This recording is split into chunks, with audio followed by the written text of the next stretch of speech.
দারুণ একটা নাস্তা। দেখেন বন্ধুরা কি মুসমুসে হয়েছে, খেতে যে কি দারুণ লাগে। একবার আপনারা চেষ্টা করবেন, বাচ্চারা তো খুবই পছন্দ করবে।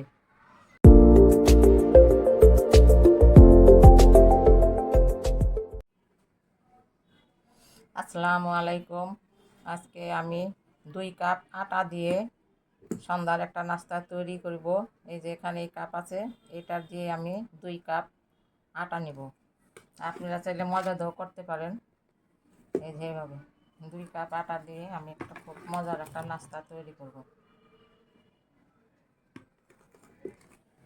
দিয়ে দিব আমি স্বাদ মতো লবণ, আর দিয়ে দিব আমি তেল। এটা দিয়ে আমি ভালোভাবে আটাটা মাখাই নিব। আমার এই যেটা মাখান হয়ে গেছে, এখন আমি অল্প অল্প করে পানি দিব।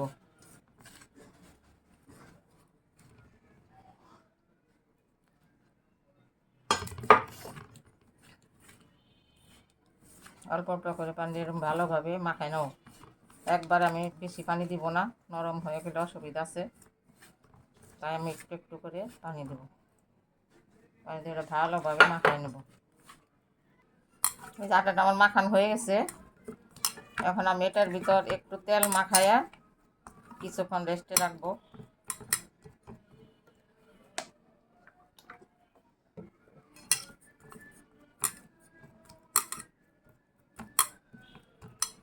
তারপরে এটা আমি ঢেকে কিছুক্ষণ রাখবো। আমি এখন পুর তৈরি করব। চুলায় একটা প্যান বসাই দিছি, কড়াই বসাই দিছি। এখানে দিয়ে দিলাম একটু তেল, তেলের সাথে দিয়ে দিলাম আমি আস্ত জিরা, আর দিয়ে দিলাম পেঁয়াজ কুচি, আর দিয়ে দিলাম কাঁচামরিচ কুচি। এটা আমি ভেজে নেব। পেঁয়াজটা আমার লাল হয়ে গেছে, এখন আমি আলু দিয়ে দেবো। আলুটা আমি সিদ্ধ করে হাতে ডলে দিছি। এখন এই পেঁয়াজের সাথে এটাকে আমি ভালোভাবে রান্না করে নেব।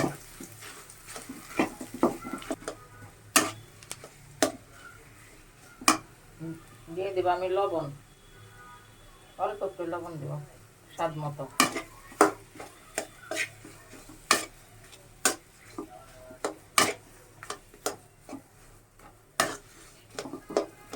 হয়ে গেছে, এটা আমি এখন নামাই ফেলবো।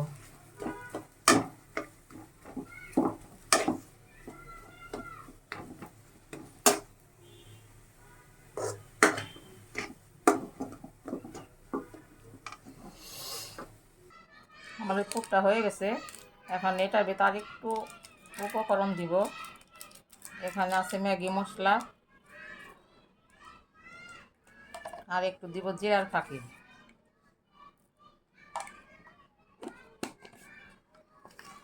যদি এখন আমি ভালোভাবে আর একটু নাড়াচাড়া করে নিব।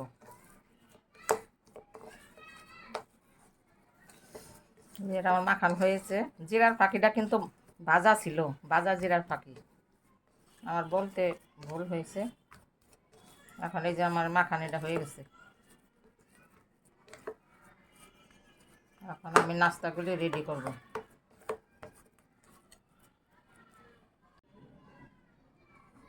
এই যে আমি রেস্টে রাখছিলাম, এটা একদম নরম হয়ে গেছে। আমি আবার একটু এইভাবে একটু মাখায় নিব।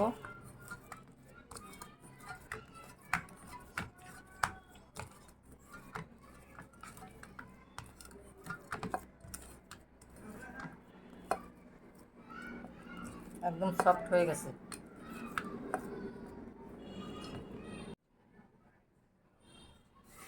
আমি শিরার ভিতর একটু আটা নিয়ে নিলাম। এখন আমি এটাকে গোলা করে নেব।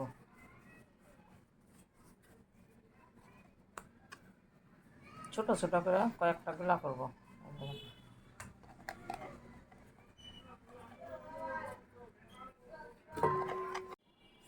একটা লেচি নিয়ে আমি এখন একটা রুটি করে নিব।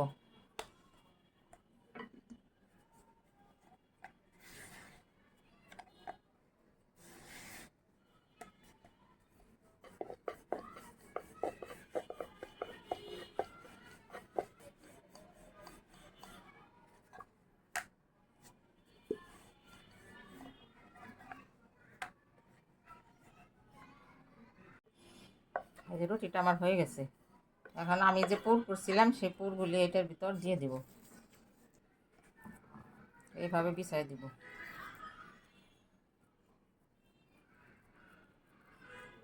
এই নাস্তাটা বাচ্চারা খুবই পছন্দ করে। আপনারা একবার বানায় বাচ্চাদেরকে টিফিন দিতে পারেন, সন্ধ্যায়ও দিতে পারেন। চেষ্টা করে দেখবেন, কোনো ঝামেলা হয় না, দেরি হয় না, একদম সহজভাবে বানানো যায় নাস্তাটা।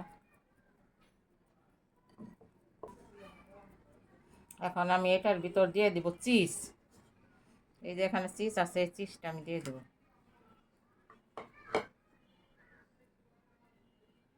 একটু চিজ দিলে বাচ্চারা খেতেও পছন্দ করবে।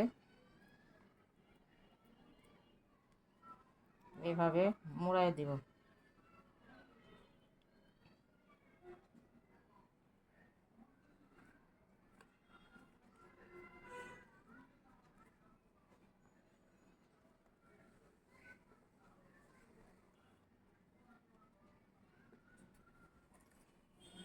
এই পাশটা আমি কেটে দিব। এখানে আমি 2টা করব।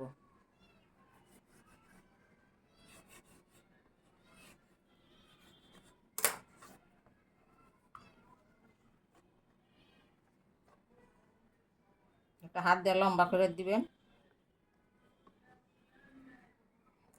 তারপরে এইভাবে চাকু দিয়ে একটু কেটে দিবেন।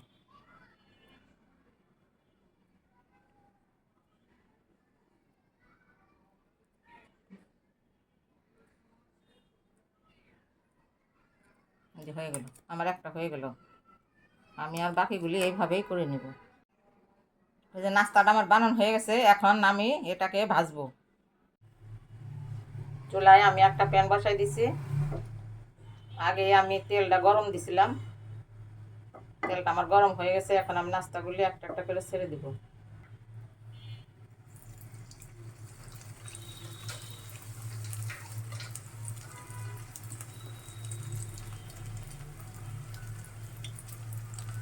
জালটা একটু আস্তে আস্তে দেবো, নাহলে নিচে পড়ে যাবে। 3টা করে আমি দিলাম।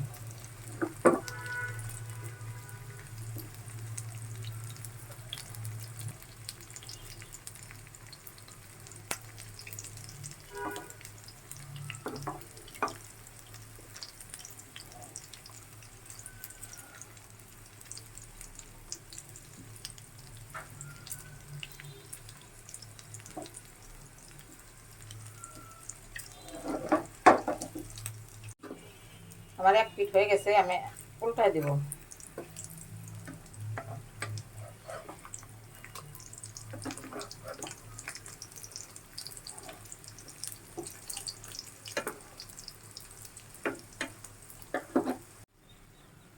আমার এই নাস্তাটা হয়ে গেছে। এখন আমি এটা তুলে ফেলবো, আর বাকি যে কয়টা আছে ওই কয়টাও আমি এভাবে ভেজে নিব।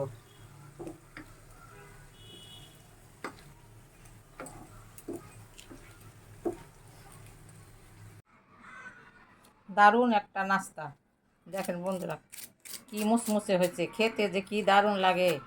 একবার আপনারা চেষ্টা করবেন, বাচ্চারা তো খুবই পছন্দ করবে। একদম মুসমুসে, খেতে খুবই ভালো, দেখতেও সুন্দর, খেতেও মজা।